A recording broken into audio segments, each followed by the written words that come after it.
Hallo, ek is Eddie Goldberg en is ingeskakel by AgriScoops, die middelpunt tussen die boer en die verbruiker. Ons gesels vandag verder oor laatroes op tomaties.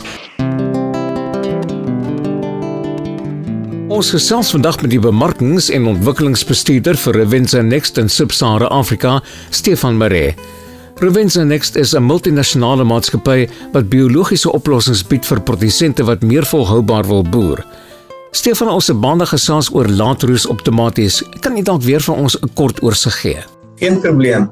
Laatroes op tomaties word veroorsaak deur die patogeen Phytophthora infestans en is 'n ernstige en aggressiewe siekte. Onder koel, vochtige toestande kan die siekte vinnig versprei en die hele plant affekteer. Oesverliese kan tot 100% beloop. Bied Revenza Next enige oplossings aan wat gebruik kan word om laatroes te beheer? Ja, beslis. Ongeveer 20 jaar gelede het Aro Agri, een van die stigterslede van Revenza Next, lemoenolie tegnologie geloods. Aro Agri het meer as 2000 veldproewe gedoen en meer as 200 gepatenteerde formulasies ontwikkel, wat hoofsaaklik gefokus is daarop om lemoenolie te gebruik vir insek- en swambeheer met 'n minimale impak op die omgewing.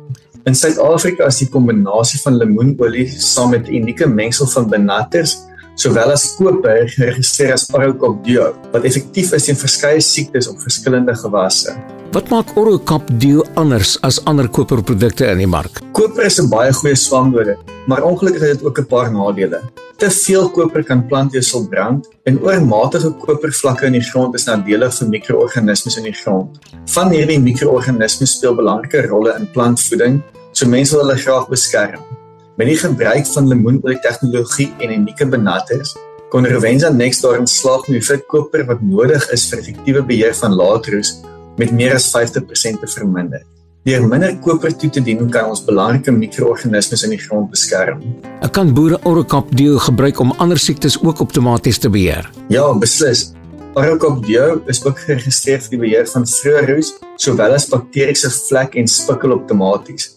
Orocop Duo kan onder andere ook gebruik word om witroes op pampoengewasse te beheer, bakteriese vlek op boontjies en beide vroeë en laatroes op aartappels, wat dit 'n veelsidige swamdoder maak vir groenteboere. En dit was die bemarkings- en ontwikkelingsbestuurder vir Revenza Next in Sub-Sahara Afrika, Stefan Maree. Dankie dat jy vandag by ons ingeskakel het.